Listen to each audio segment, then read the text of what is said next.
Hi guys, good afternoon and welcome to Earth of Zeal. So, ang next na unit, itong unit na ipapakita ko sa inyo. Ito yung Cybergun Canik TP9 Elite Combat.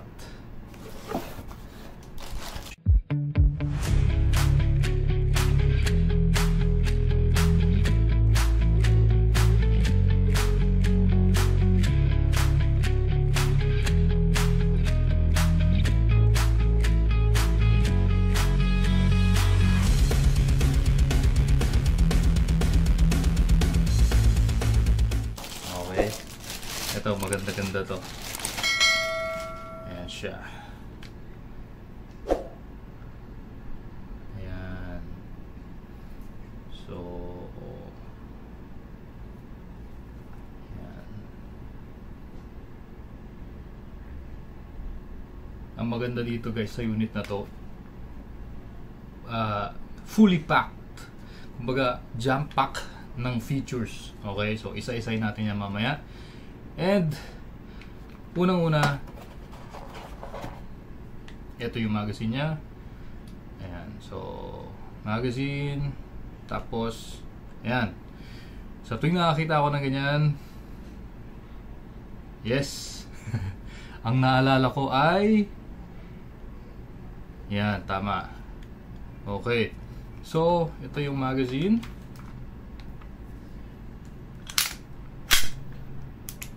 Okay, ayan siya.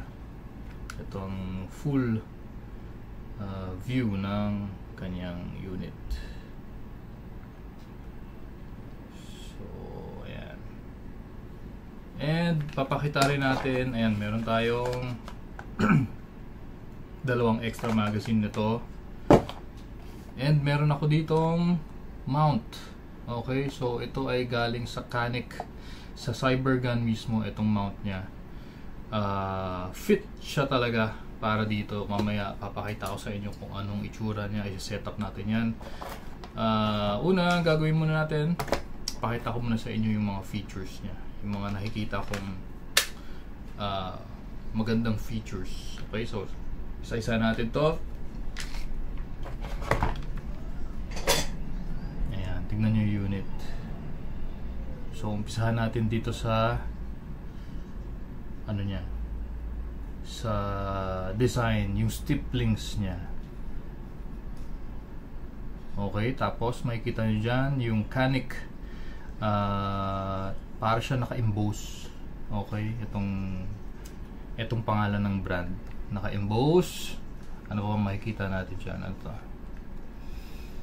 Nakalagay, Fires Without Magazine. Well, ito yung mga design na makikita nyo sa tunay, kasi itong airsoft version na to, ito ay licensed by Canik. Ayan, so ibig sabihin lahat ng markings na nakikita nyo sa tunay, makikita nyo dito. Okay, so ano ba meron? Nakikita nyo yung slide, yung front serrations nya, rear serrations. Ito yung tatak ulit nila. And ano pa? Itong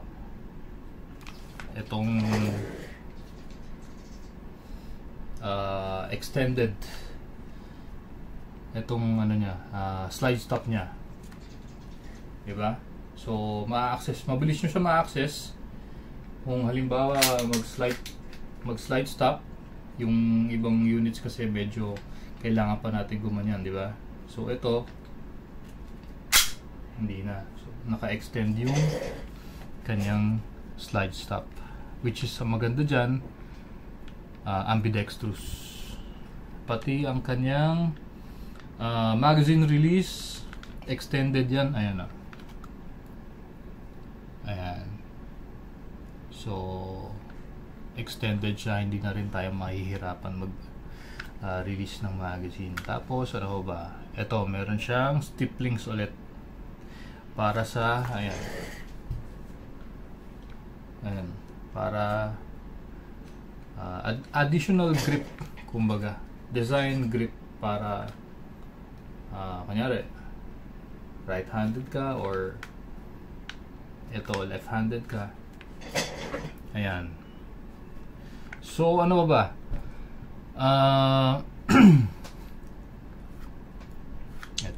Itong rails, pwede siyang lagyan ng laser, ng tack light.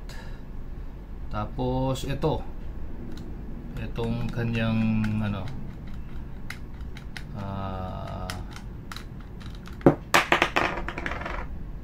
ayan. So, hindi nyo na kailangan maglagay ng adapter. So, ano na siya, ready na to for suppressor. And, mas matibay ito kasi built-in. Okay, ano ba? Tapos, front side, fiber optic sights. And rear, standard sights yung rear niya. Front fiber optics, ayan yung orange. Ano pa ba? Tapos, kung mapapansin nyo, ito yung kabilang side. Ito, ano yung nakalagay sa kanya? Warning, read safety manual. So, I believe makikita rin natin sa tunay yan. And ito nga, ang pinaka hinahanap natin sa lahat. Ito, nakikita nyo yan. Ang pinaka hinahanap natin sa lahat, yung tatak na made in Taiwan. Okay, so alam naman natin na pag made in Taiwan, quality parts. Okay, quality ang gawa. And ano ba, optic ready na to. Ito, meron siyang, nakikita nyo parang may cut siya dito, so natatanggal lang siya. Tapos lalagyan natin ng mount and ng optics. Mamaya papakita ko sa inyo yan. Ano ba, ito, makikita nyo yung trigger guard. Kita nyo naman yung trigger guard. Ayan. So, napaka spacious. So, kahit naka gloves kayo, pasok. Hindi masikip yung fingers nyo dito sa trigger guard. Kaya nga dalawa dalawang daliri. Kahit naka gloves, pasok siya. So, ano ba, malaking bagay yon kasi kunyari naglalaro kayo. Syempre yung mga ibang pistols medyo masikip yung dito, so ganyan lang. Ano ba tawag doon? Nakakailang, pero ito, yun nga, spacious ang kanyang trigger guard. Malaki ang space dito. And isa pa yung trigger. Kita nyo naman yung trigger, napakalapad niya. So hindi kayo mahihirapan na ilapat yung ano nyo, yung etong gitna ng fingers nyo dito. Okay, so ayan, nakita natin yung safety feature. Syempre, etong ganitong safety feature nya, alam naman natin kung saan galing yan. Itong ganito. Okay, so ayan yung safety feature nya. Pag hindi nakalapat yung finger nyo sa trigger, hindi mag-e-engage ang trigger. So yan ang safety feature nya. And ano pa ba?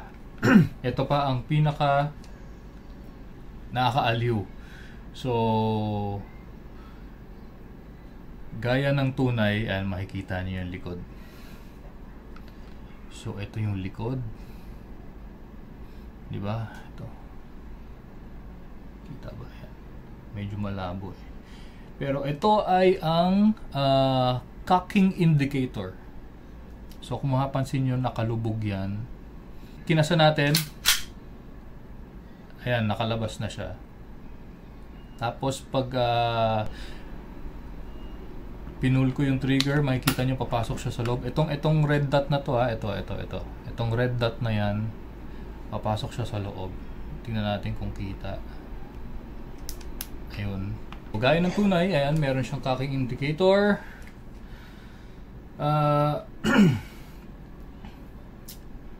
Ano ba? Ayun, ito pa pala isa. Itong markings ng SAI. Ayan, so yun nga, licensed product siya by Canik end ng SAI. Ayan, so ito si Canik TP9 Elite Combat. Okay, so ang ganda. Ang dami niyang features. Made in Taiwan. Ayan, isa-isahin natin ulit ang kanyang extended mag-release. Itong napakalapad na trigger, at syempre itong spacious na trigger guard, itong parang extended na extended slide stop, markings, front serration, rear serration, fiber optics, cocking indicator. Ayan.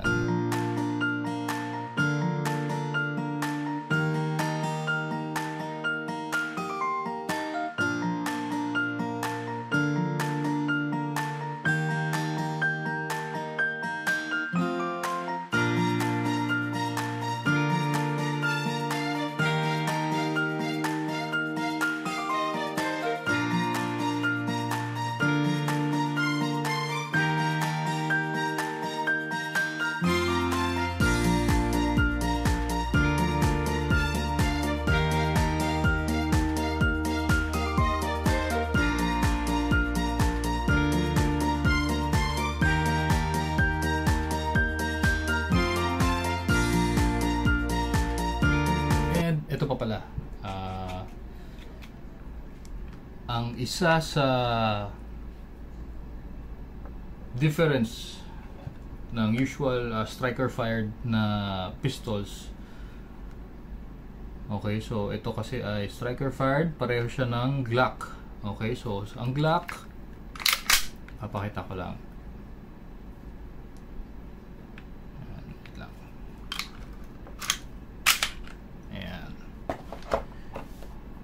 So wait, kukuha ako ng Glock. Wait lang. So ito ang Glock. Ito ang Canik TP9. So kung makikita nyo, ang striker fired system nila ay magkaiba. Okay, so si Glock parang ayan siya, si Glock. So kung makikita nyo si Glock, which is ayan, familiar naman kayo siguro dyan. Meron siyang meron siyang parang hammer. May hammer pa rin siya, di ba? So ayan yung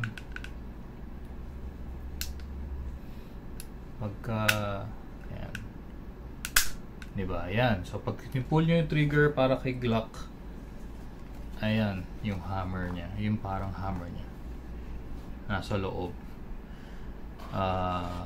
Dito naman kay Canik TP9, ito yung kanyang, ayun, makikita nyo.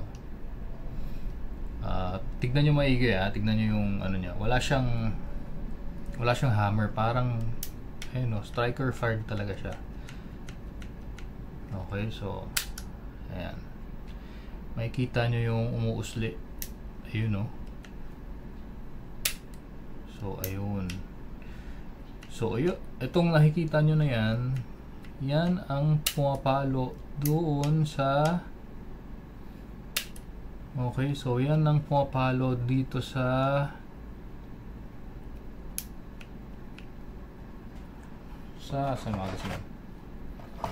dito sa dito sa output valve. So ang trigger feel nyo, okay, so ang trigger feel nyo dito sa Canik, balik ko lang.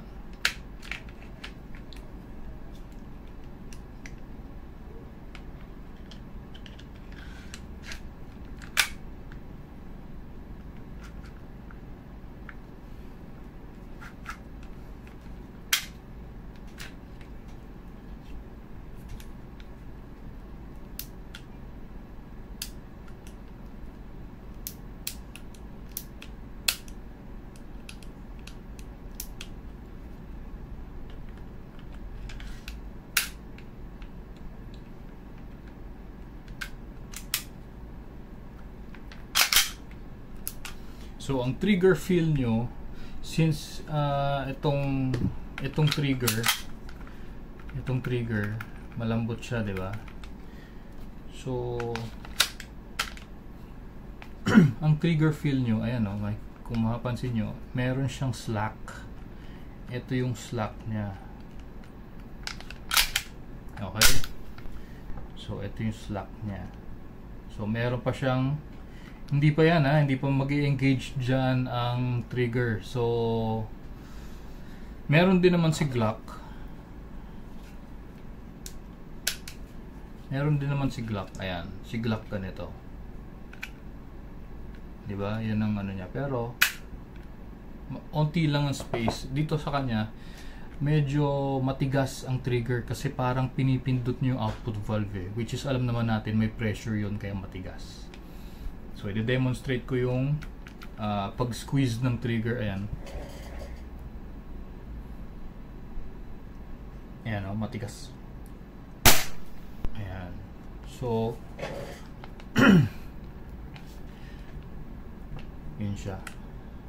Pero pag tinanggal nyo ang magazine, hindi nyo na mararamdaman yung tigas kasi wala naman na siyang pinipindot na output valve which is, ayan, super lambot na. Wala na. Okay. So yun ang ano niya. Nasa inyo na yan kung trip nyo yung ganun, yung medyo matigas na parang nafe-feel nyo kung kailan puputok yung gas. Okay, nasa inyo na yun. Pero yun ang isa sa masasabi kong magandang feature niya kasi mararamdaman nyo yung bawat kalabit ng trigger, yung sipa ng gas. Yun. Sana na-guess nyo. So ayan, mamaya demonstrate ko yung pagka lalagyan natin ng bala to. Tapos ano ba, tabi ko lang yung Glock.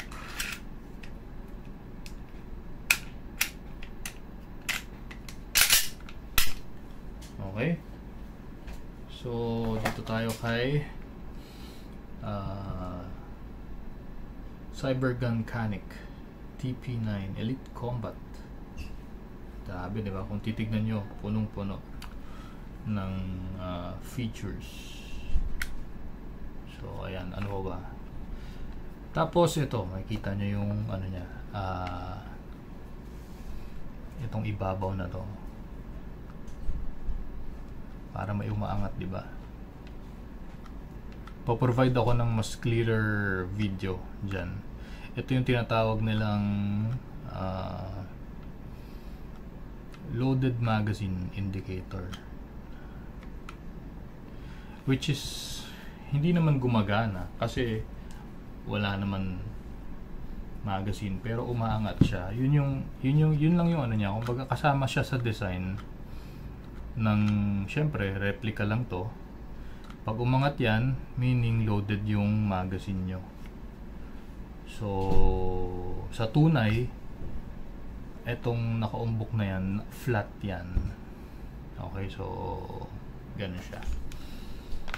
Pero yun nga, ngayon naman punta muna tayo dito sa lagyan muna natin ng mount. Buksan ko lang to, tapos i-ready ko lang, setup ko lang, tapos babalik ako kayo. Okay, dyan lang kayo. Ito ang itsura ng kanyang mount. Ito ang stock niya. Okay, so nakapatong yan dyan, pero ang ano niya, yan, nakaganyan dapat siya. Yan ang itsura niya ng original, ang itsura niya, diba? Yan ang itsura ng original niya. Tinanggal lang natin tong cover, and syempre kasama yung rear sights. Tapos ito yung mount, tapos ito yung Swamp Fox Red Dot Optics. Ayan. Yan siya. Okay, so ganyan siya. Okay, kakabit ko lang, i-screw ko lang. Tapos, so nga pala, itong mount na to, dalawa na ang kanyang mount. So meron siyang para sa SRO. Kung halimbawa meron kayong ibang optics na ano, basta meron kayong dalawang options ng mount. Isang para sa RMR, ito yung pang SRO. Alam ko yung tawag nila. Tapos meron din siyang kasamang charging handle. Mamaya kakabit natin. Pakita ko sa inyo kung ano yung full ano niya, itsura niya. Okay, dyan lang kayo. Stay tuned. Wait lang. So, ayan. Screw lang natin ng maayos.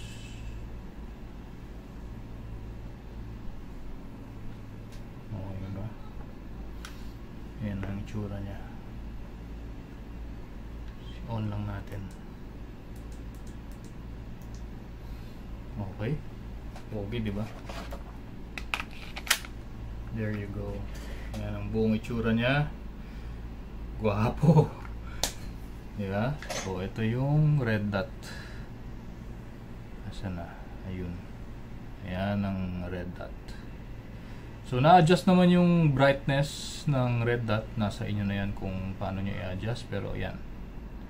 And, adjustable din siya para ma-zero nyo. Ayan. Okay. So,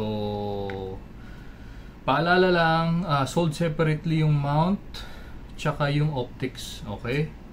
So, hiwalay po siyang ino-order.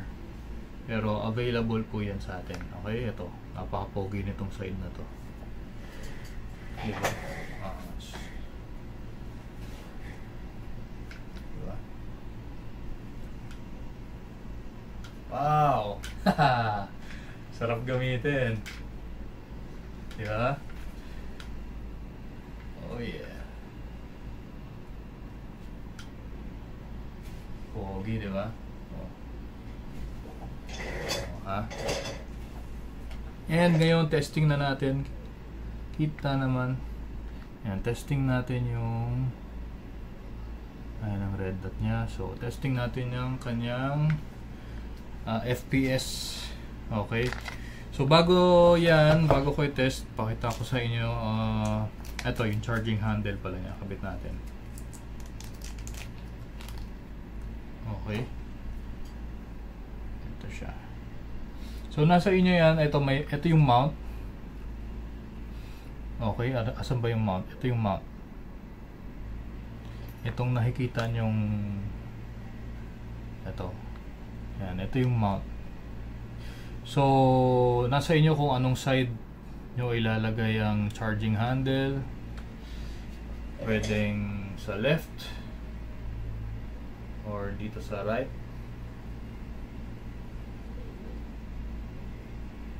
Diba? So, there you go. Ayan, ito yung charging handle nya. Okay, so, load. Ayan o. Wow, suabe. Ito pa yung maganda. Ito pa yung napansin ko sa ganitong klaseng striker fired na system, katulad ng kay Cybergun Canik TP9. Since wala siyang katulad sa Glock, wala siya yung parang hammer. Yung sa Glock kasi nakikita nyo naman walang hammer pero nasa loob yung hammer niya kasi 'di ba? Ganun siya ginawa. Ang tendency nun may sumasabit. Pag kinasa nyo yung slide, medyo sa Glock sa Glock yung tinutukoy ko medyo magaspang. Ito sobrang smooth. Sobrang smooth. Tingnan nyo naman yung hawak ko.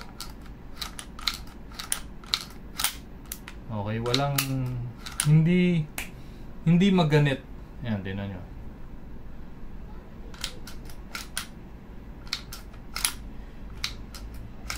Hindi siya maganit. Sobrang wala. Sobrang ano lang siya. Ayun o, tingnan nyo, dito ko hahawakan. Okay, so pakita ko yung sa Glock. Ito yung sa Glock. So pag ayan, di ba?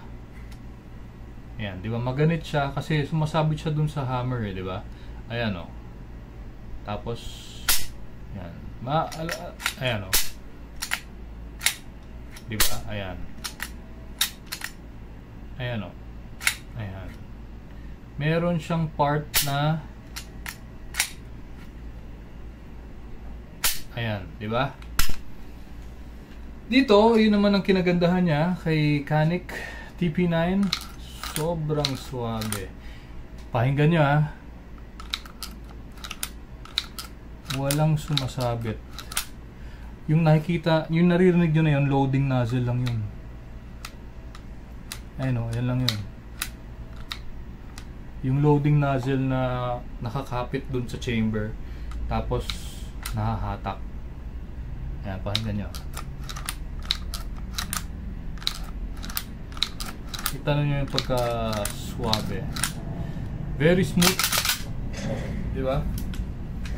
So, testingin natin. Loadan muna natin ng BBs. Tapos, teka. Ito pala. May isa pa siyang feature. Sa magazine, kung mapapansin nyo yung magazine niya, mataas, diba? May space. Pero, ito, mayroon siyang extension dito sa loob ng magazine. Papakita ko mamaya. So, pwede na kayo mag-load ng magazine through here. Ayan. So, ayan. Load tayo ng gas. Ayun, di ba? So, nakakapag-load ako ng gas na hindi ko na tinatanggal yung cap. Tatanggalin ko yung cap, papakita ko sa kanyo kung ano yung parang extension ng nozzle nito dito, okay? Tanggalin ko lang yung cap. Ayan. So, kung mapapansin nyo, ang laki ng gap dito papunta dito sa inlet valve, which is dapat ganyan tayo naglo-load, di ba? Tama? So, ito papakita ko sa inyo yung sa cap. Meron siyang extension, meron siyang parang extension. Ito, tingnan nyo mabuti ha. Ayun o. Kita ba? Ayun o. Ayun o.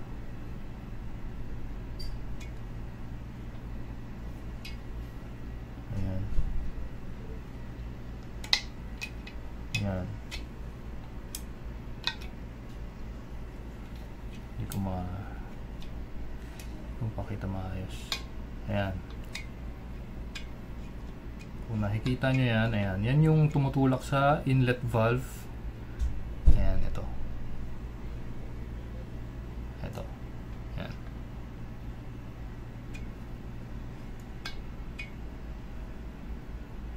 Yan ang tumutulak sa inlet valve. Okay. Yan, okay. So, hindi nyo na kailangan tanggalin yung cap.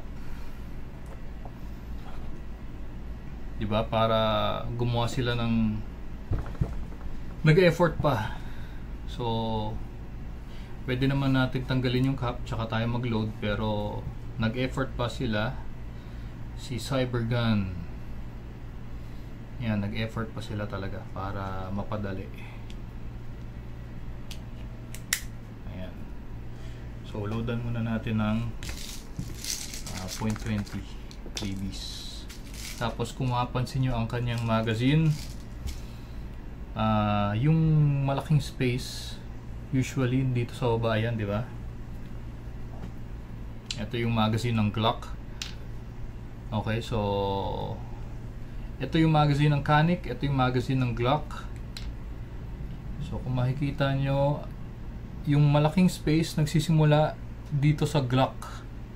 So, ang tendency, hahatakin pa natin yung pellet follower papunta dito sa dulo. Unlike dito sa Canik, dito lang ma-access nyo na. Okay, load tayo. Ito yung sinasabi ko.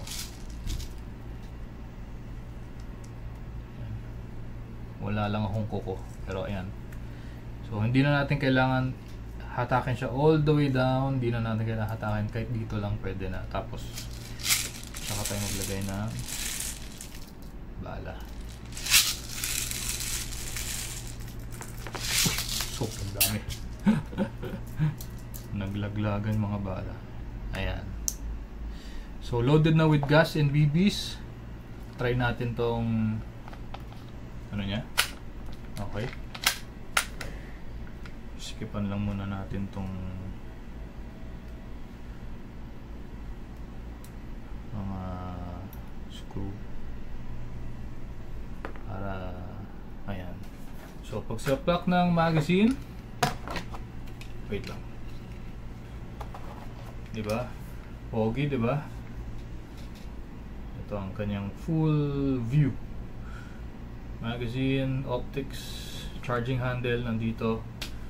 So para magkasa, gaganyan nyo na lang, diba? Paglagay ng magazine, sobrang bilis magkasa. Okay, ayun, no? Walang ka-effort. As in,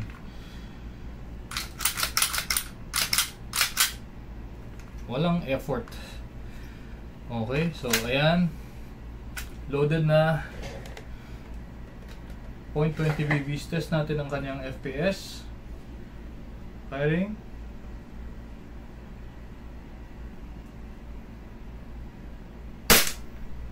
.345. Ayan, 345 flat.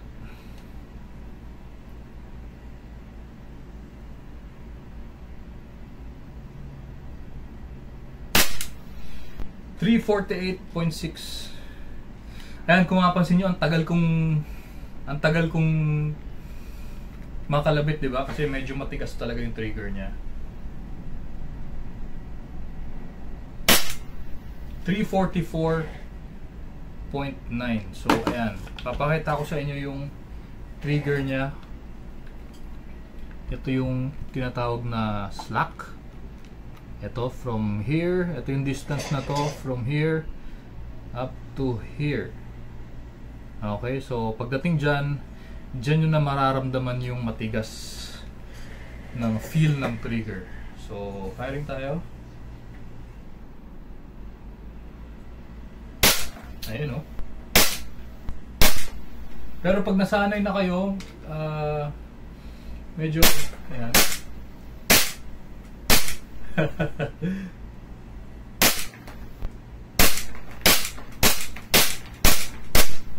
Okay. And syempre, pag ubos na ang bala, ayan, makikita nyo wala na siyang bala. Maglalak yung slide. Number 1 na gagawin, alam naman natin, release natin yung magazine, baba natin yung slide stop. Ito, sobrang accessible na yung slide stop dahil ano na, ambidextrous na siya. Ayan, no? Sobrang, ito yung normal na hawak ko ng sa grip, tapos yung slide stop nandito lang, easy access, tapos rest nyo na yung hammer. Okay, so meron pa pala akong gustong ipakita sa inyo. Sana magawa ko. Meron pa akong gustong ipakita kung bakit nagustuhan ko tong TP9 Canik TP9 Elite Combat. Okay, so sa pelikula niya, sa pelikula lang natin na napapanood tong ganito. Okay, so kakasahin ko siya ng kakasahin ko siya ng hindi ko hinahawakan yung slide. Okay, so sana magawa ko. Ayan, tatayo ako ng konti para may pwersa. So ito siya, okay? So yun, I believe nakasako na siya kasi ayan, naka-ano na yung trigger. So try natin putok. Okay, di ba? So isa pa, lagyan pa natin ng ano, lagyan pa natin ng bala. Okay, so ayan, makikita nyo walang bala yan. Baba ko lang yung slide. Okay, ito na yung magazine. Tapos kasaulit natin gamit lang ang psychic powers. Joke lang. So gagawin natin yung ikakasa natin yung slide gamit lang yung ganon. Gagawin natin ganon. Okay? 3, 2. Ayan, nag-lock na siya kasi yung susunod na ano ng magazine wala na. So andun na siya sa loob ng chamber. So kaya siya nag-lock sa second attempt ko kasi wala na siyang bala. Oops, ito lagyan natin ng bala pa.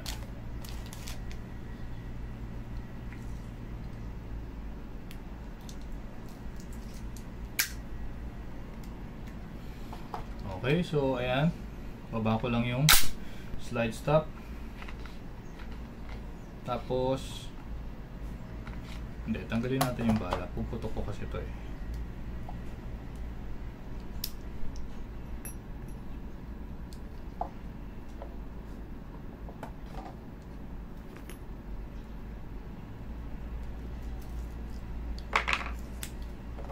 Okay. So, ready to fire na to. Firing. Ayan. Tapos, tanggalin natin yung magazine.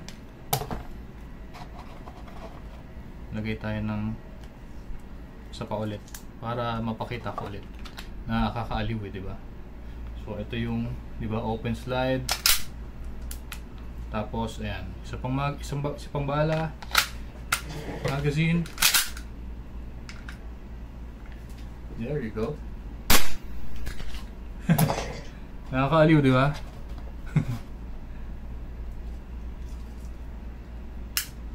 So, ayan.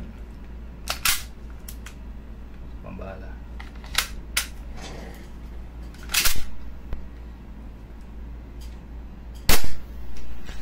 Okay. So, again, Cybergun Canik TP9 Elite Combat. Sobrang pogi nito. Ayan, nakikita nyo naman. Di ba? Ito yung kanyang details sa malapitan.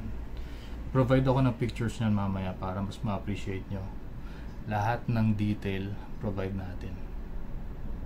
Okay, so ito yung charging handle nya. Kasama yan sa mount. And yung mount, dalawa ang mount na kasama out of the box. So kung gusto nyo ng ganitong unit, message lang kayo sa page. Okay, so yan na. Tapos ano ba? Kung nagustuhan nyo yung unit na to or yung video na to, please consider like, subscribe, share. Meron kong Facebook, YouTube channel, ipapaskill na lang natin yan somewhere there. So ayun na nga. Okay, liligpitan na natin to and yun lang, bye bye.